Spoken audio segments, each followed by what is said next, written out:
Welcome to Mapgrow, the RPG art show. My name is Kyle, and today we are playing Mission 1 of Rangers of Shadow Deep by Joseph A. McCollough and the fine folks at Modifius Games. Rangers of Shadow Deep is a narrative skirmish game, and you can also kind of just run it as a solo RPG. It has, stats, dice, a story, random events, and a really lightweight rule set for building custom characters and dealing with different monsters. It's really amazing. In order to play, I'm going to be using the digital terrain and minis from my Patreon, and I'm using them in Roll20's Pro Subscription isometric mode. I have set up all of the ground tiles and terrain on the map layer, and then all of the characters and monsters up on the token layer above that. Originally, I had the terrain set up on the token layer with the rest of the characters so they could kind of overlap and kind of give this more realistic experience,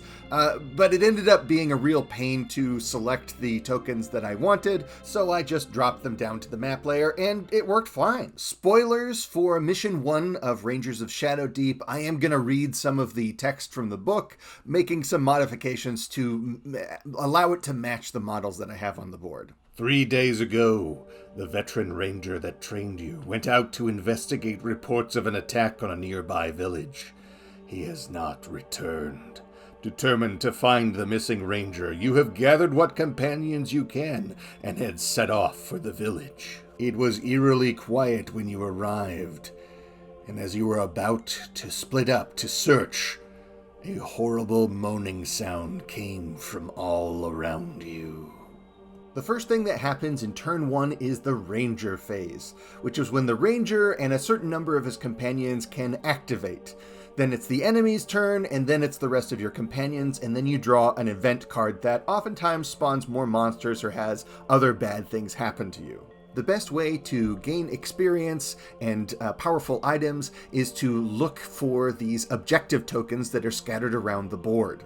So I send my ranger and some companions up in the most efficient way to kill the most monsters and get the most objective tokens. I move my most powerful character, the ranger, into position to shoot at one of these hogs that have crawled out from underneath one of these houses. These hogs are easy to kill, but if they bite you, they can pass on a disease, which will make the rest of my missions more difficult. Whenever I'm comparing the attack roll against the enemy's defense roll, I'm always going to roll 2d20. For the sake of simplicity, whatever die is further up the screen is going to count for my character, and the die that is further down the screen is going to count for the enemy. Now, my ranger's arrow just missed, so he's going to activate his attack Marpy to go see if it can't take care of business. And the Marpy scores a hit. And fortunately, it is a score high enough to penetrate the armor, which does enough damage. The hogs only have 1 hit point, and that is it for the first monster. Now I've decided to send my wild man up to that first cottage to bust down the door and get our first objective token. With the wild man's bonus to strength, I've opted for the brute force entry. Easily surpassing the target number, I have gotten my first objective marker, and now it's time to roll for what random event occurs when I find it. I have rescued a villager, and if I can get them to survive the rest of this mission, they will get me a hefty experience bonus. I've run out of activations, which means it's time for the enemy phase. The remaining DOS hog scrambles over to try to take a chunk out of my Templar's juicy calf muscles. But the Templar beats it in a combat test and swipes back, killing the DOS hog instead. Another monster down. The rest of the enemy units receive their activations and move towards the closest character within line of sight. Now it's the companion phase, and I can move the rest of my units that have not yet been activated. His bastard sword already dripping with the blood from the DOS hog, he runs in to confront the closest undead creature. His mighty sword is strong enough to bring the creature down to half health, but I forget that rule and do only 1 damage instead. I decide to send my conjurer over to the next closest objective token, still close enough to her companions for support. I draw an event card for the final phase of this turn, and it turns out that there is a disease running through this village. Anyone who drops to 0 hit points must resist disease or have complications in the next mission. Turn 2 begins with the ranger round, so my ranger is going to rush into battle and see if he can't give some cover fire to the conjurer. The dice aren't doing me any favors here, but the ranger does manage to eke out a little bit of damage in this altercation. Having won the combat, the ranger also decides to push the zombie 1 inch back away from his friends to buy them just a little bit more time. The conjurer makes her way over to the next objective token and discovers some strange tracks that just don't make any sense. What moves like this? What makes this kind of odd marking on the soft soil? But they haven't the time to ponder this mystery now, and it remains unsolved. A sense of foreboding hangs in the air. The Marpy, encouraged from its victory over the Doss Hog in the last round, strikes at the zombie. The creatures fight ferociously, but the Marpy wings out, doing easily enough damage to fell its foe. It's the enemy phase, and the first zombie activates to try to lash back out at the Templar who wounded it last turn, but has no luck, and the Templar, seasoned on the battlefield, swings back for not as much damage as he should do, but I'm still getting used to the rules. And the other 2 slavering zombies lurch hungrily towards the village square in search of fresh meat. The taciturn wild man, after rescuing the villager, fails to mention that the villager can just run off the side of the board, ensuring her safety and the juicy XP for the rest of the party, so she just spends the rest of the game running around, putting herself in danger. Thanks, wild man. But the wild man craves not the gratitude of the weak, and runs into battle, positively pulverizing his enemy with his warhammer, an enemy that should have been killed already, had someone remembered what the 2-handed weapons do. Confused and disappointed, the Templar rushes off to the next objective token. Relatable. In the event phase, another Doss Hog emerges from the cottage from which the villager just fled, putting my precious experience points at risk. Fortunately for me, the Doss Hog is just out of range to force combat with this fleeing survivor, but not wanting to take any chances, my ranger fires an arrow at the vile beast, hitting it square between the eyes and heroically obliterating its single hit point. The conjurer spies something strange on top of a small pile of rocks and scrambles her raggedy can over to see what it is. The Marpy sniffs the air, detecting more prey, and moves to intercept. But the zombie has the same idea. Dauntless, the Marpy goes for the jugular, biting off a chunk of the putrid flesh of the zombie. The other evil creature lumbers towards its next meal, the wild man. Still doubting his own strength because of a misunderstanding of the 2-handed weapon rules, the Templar makes off for the objective token, leaving the wild man by himself to face the zombie. The Templar too comes upon these strange tracks, but he has better luck discerning them. It's no feat that made these marks. These tracks are giant fingerprints. The wild man, overconfident from his recent victories, lashes out limply at the equally ineffective zombie, an excruciating stalemate. The survivor runs in a panic from her village, fearing more creatures might emerge from the buildings. But she has nothing to fear, for I forgot to draw an event card that could have spawned more monsters, and the ranger rushes into battle to reap the karmic vengeance that my foolishness had wrought. A critical hit from the enemy lowers my ranger's hit points from 18 to 4.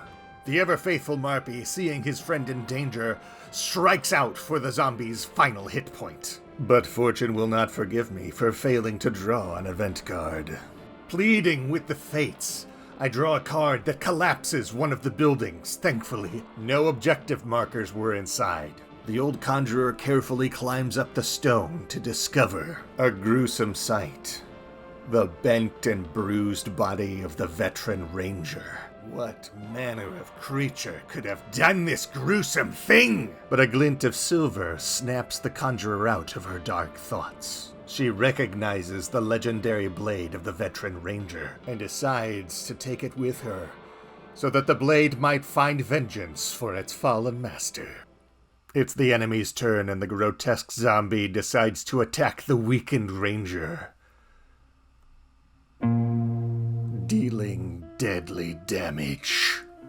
The final fate of the ranger will have to wait until the end of the mission to determine.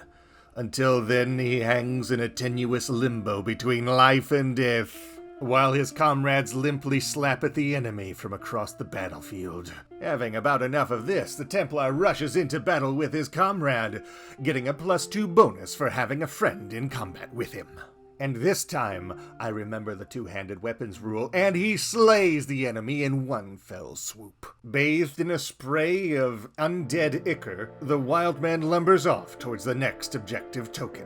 The surviving villager scrambles over to the conjurer for protection, having just seen the ranger fall to the clutches of a terrible monster, forgetting that she could just run off the side of the board and be completely safe. Dutifully, if not religiously now, drawing an event card at the end of the turn, terror creeps over the Marpy. Its meager resolve is not up to the task of shaking the images of the zombie biting into its friend the ranger. Petrified in fear and wounded, the Marpy will not be able to activate on the next turn. As the wild man rushes into battle to rescue Marpy, let me remind you that you can find all of these digital terrain and miniature assets on patreon.com/mapcrow. For just $5 every month, you can sign up to get wonderful art assets like this delivered directly to your email inbox every month. Don't be a low roller like Wildman here. Sign up today and you'll get, coincidentally, everything you'll need to play Mission 1 of Rangers of Shadowdeep. Wildman, he's got 1 hit point, man. Come on. The Templar runs as fast as he can, but his old body is too frail to carry him fast enough to join the fray. It's the enemy turn, and the salivating zombie reaches out to take a bite out of Marpy. But both combatants roll so pitifully that no damage is dealt. The conjurer cautiously dismounts her rocky perch, and the villager follows close behind, again failing to escape. An event card causes a zombie to emerge next to the objective token by the Templar. With a deafening, blood-chilling, whatever kind of noise Marpy makes, it strikes down the murderous zombie, taking away its final health point. The Marpy is a thing of unbelievable fury. Perhaps inspired, or perhaps in shock and fear, the wild man crosses the battlefield to the remaining zombie to do battle once again. And whoa, the zombie has struck another critical blow. And the soul of the wild man, too, is banished to the limbo between life and death. It is the enemy phase now, and the zombie smacks its lips, dripping with the viscera of the wild man. Though the dice is lower, the Templar, with his amazing combat prowess, does triumph over the zombie's roll and does 5 damage, wondering how, in fact, it was possible that the wild man went down like such a chump. With no more enemies remaining, the conjurer carefully climbs down from her rocky perch. For the second time? How did those people get put? I don't know why. It seems like I'm just taking the same turn here. Something happened. I'm sorry. In the event phase, 2 more DOS hogs emerge from the buildings in this village. Again, one just out of range to bite at the heels of the fleeing survivor, who shouldn't even be on the board and should have moved further away from the building last turn. But I forgot and I'm sorry. The stakes have never been lower, as on the second to last turn of the game, there are 3 hit points spread between 3 different enemies, all very easy to kill. But the recently terrified and traumatized Marpy fails to do damage, having seen not 1 but 2 comrades fall in battle, and in fact is wounded again. Fleeing for her ever-loving life, and those valuable experience points, the villager runs away from the Dosshog, leaving the conjurer to save her. In the first combat of the enemy phase, the bloodthirsty zombie's luck finally runs out as the Marpy gets the best of it in the roll-off. Our shell-shocked warrior sending the zombie to the next dimension! The Dosshog that recently scrambled from beneath the recently collapsed building charges at the Templar from behind, only to have its literal head figuratively handed to it in a metaphorical paper bag. The remaining ravenous beast rushes at the conjurer, when suddenly all sound fades away, and she hears a familiar echoing voice coming from the hilt of the sword she recovered from the veteran ranger. "Draw me," it says.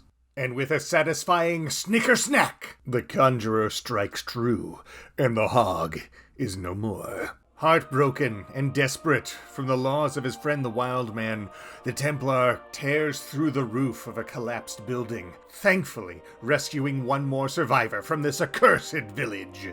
But the victory is short celebrated, for more zombies trundle in from the moorlands. And that's when turn 8 just kind of happens. It's not very eventful. All things considered, I got off pretty easy on Mission 1. A lot of those event cards, most of them are going to spawn more enemies, and I got a bunch of them that don't. So really, I'm counting my blessings here.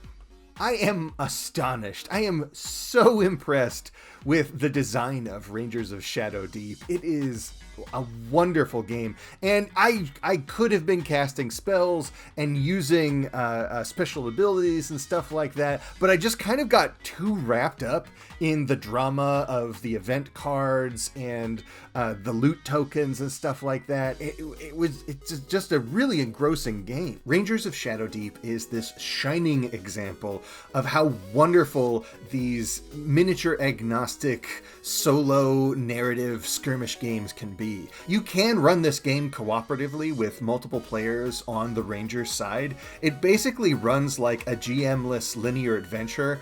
This has been on my list of games to play for quite some time. There's a couple other ones in this style. So there's like 5 Leagues from the Borderland, there's Squad Hammer. There's a couple of them in this vein that I think would really go well with the assets that I'm creating, and I can't wait to try them out as the year progresses. There's a couple more odds and ends. I need to do like death saves and injury saves for our fallen characters. They need to save against disease. I need to tally up my XP so I can level everybody up for the next mission.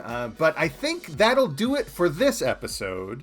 Thank you so much for watching. I had a lot of fun with this one, even though it was a lot more effort to make than most episodes. If you need to see what happens in Mission 2, let me know, and maybe I can make that into a video sometime down the road. In the meantime, stop on by my Patreon page. You can pick up a free downloadable map that's kind of like uses these assets in miniature if you wanted a 24 by 24 skirmish encounter map. And if I don't see you there, perhaps I will see you next time. So until then, farewell.